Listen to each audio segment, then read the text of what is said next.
Hi, ನಮಸ್ಕಾರ ಎಲ್ಲರಿಗೂ. ನಾನು ಓಂಕಾರ ವಾಸ್ತುನಿಂದ ಹನುಮಂತ್ ಚೌಧರಿ ಅಂತ ಮಾತಾಡ್ತಾ ಇದ್ದೀನಿ. ನೀವೇನಾದರೂ ನಿವೇಶನ ಖರೀದಿ ಮಾಡ್ತಾ ಇದ್ದೀರಾ?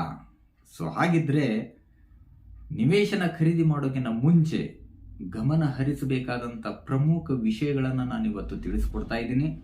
ನಾನು ಹೇಳುವಂಥ 8 ಪ್ರಮುಖ ವಿಷಯಗಳನ್ನು ನೀವು ಫಾಲೋ ಮಾಡಿದ್ದೇ ಆದರೆ ನಿಮಗೆ ಒಂದು ಸುಂದರವಾದಂಥ ನಿವೇಶನ ನಿಮ್ದಾಗೋದ್ರಲ್ಲಿ ಸಂಶಯನೇ ಇಲ್ಲ. ಯಾಕೆ ತಡ, ಯಾವ ವಿಷಯ ತಿಳ್ಕೊಂಡು ಬರೋಣ. ನಂಬರ್ 1, ನೀವು ಖರೀದಿ ಮಾಡುವಂಥ ನಿವೇಶನ ಸಮತಟ್ಟಾಗಿರಬೇಕು. ನಂಬರ್ 2, ಖರೀದಿ ಮಾಡುವಂತಹ ನಿವೇಶನದ ಸುತ್ತಮುತ್ತ ಸ್ಮಶಾನಗಳಿರಬಾರ್ದು ಮತ್ತೆ ಗೋರಿಗಳು ಕೂಡ ಬರಬಾರ್ದು. ಇನ್ನು ನಂಬರ್ 3, ನೀವು ಖರೀದಿ ಮಾಡುವಂಥ ನಿವೇಶನ ರೋಡ್ ಕುತ್ತಿಗೆ ಒಳಗಾಗಿರಬಾರ್ದು.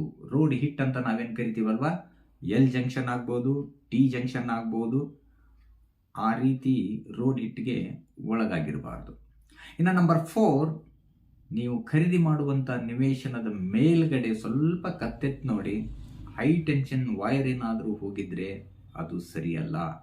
ಅಂದರೆ ನೀವು ಖರೀದಿ ಮಾಡುವಂಥ ನಿವೇಶನದ ಮೇಲೆ ಹೈ ಟೆನ್ಷನ್ ವೈರ್ ಹೋಗಿರಬಾರ್ದು. ಇನ್ನು ನಂಬರ್ 5, ನೀವು ಖರೀದಿ ಮಾಡುವಂಥ ನಿವೇಶನ, ಆ ನಿವೇಶನದ ಪೂರ್ವ ಮತ್ತು ಈಶಾನ್ಯ ಮತ್ತು ಉತ್ತರಕ್ಕೆ ಎತ್ತರದ ಪ್ರದೇಶಗಳಿರಬಾರದು. ಗುಡ್ಡ, ಎತ್ತರದ ಪ್ರದೇಶ ಈ ರೀತಿ ಇರಬಾರದು. ಇನ್ನು ನಂಬರ್ 6, ನೀವು ಖರೀದಿಸುವಂತಹ ನಿವೇಶನದ ಅಕ್ಕಪಕ್ಕ ರಾಜಕಾಲುವೆಗಳು ಇರಬಾರದು.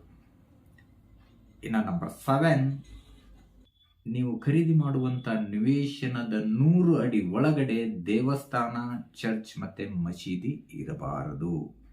ಇನ್ನು ಕೊನೆಯದಾಗಿ ನಂಬರ್ 8ನೇ ಪ್ರಮುಖ ವಿಷಯ ಅಂದರೆ, ನೀವು ಖರೀದಿ ಮಾಡುವಂತಹ ನಿವೇಶನ ಚೌಕಾಕಾರವಾಗಿರಬೇಕು, ಇಲ್ಲ ಆಯತಾಕಾರಕ್ಕೆ ಬರಬೇಕು.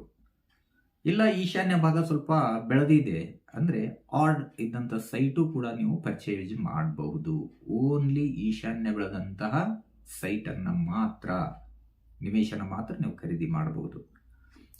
ಈ 8 ವಿಷಯಗಳನ್ನು ನೀವು ಗಮನ ಹರಿಸ್ಬಿಟ್ರೆ, ಈ 8 ವಿಷಯದ ಬಗ್ಗೆ ಸ್ವಲ್ಪ ಲಕ್ಷ್ಯ ವಹಿಸಿ ನೀವೇನಾದರೂ ನಿವೇಶನ ಖರೀದಿ ಮಾಡಿದ್ರೆ ಒಂದು ಒಳ್ಳೆ ನಿವೇಶನ ನಿಮ್ದಾಗೋದ್ರಲ್ಲಿ ಸಂಶಯನೇ ಇಲ್ಲ. ಇನ್ನು ಮುಂದೆ ಅದಕ್ಕೆ ಒಳ್ಳೆ ಪ್ಲ್ಯಾನ್ ಹಾಕಿ, ಒಳ್ಳೆ ವಾಸ್ತು ಪ್ಲ್ಯಾನ್ ತೊಗೊಂಡ್ಬಿಟ್ಟು ಅಲ್ಲಿ ಮನೆ ಕಟ್ಟಿದ್ದೇ ಆದಲ್ಲಿ ನಿಮ್ಮದು ಒಂದು ಹ್ಯಾಪಿ ಆ್ಯಂಡ್ ಕಂಫರ್ಟ್ ಲೈಫ್ ಸ್ಟೈಲ್ನ ನೀವು ಲೀಡ್ ಮಾಡಬಹುದು. ಇದರಲ್ಲಿ ಯಾವ ಸಂಶಯನೂ ಬೇಡ ಸ್ನೇಹಿತರೆ. ಈ ವಿಷಯ ನಿಮಗೆ ನಾನು ಹೇಳಿದಂಥ ವಿಡಿಯೋ ನಿಮಗೆ ಲೈಕ್ ಆದರೆ ಲೈಕ್ ಮಾಡಿ, ಶೇರ್ ಮಾಡಿ. ನೀವು ಈ ವಿಡಿಯೋನ ಶೇರ್ ಮತ್ತು ಲೈಕ್ ಮಾಡಿದ್ರೆ ಅದು ಇನ್ನೊಬ್ಬರಿಗೂ ಒಳ್ಳೆಯದಾಗ್ಬೋದು ಸ್ನೇಹಿತರೆ. ಖಂಡಿತವಾಗಿಯೂ ಮಾಡಿ.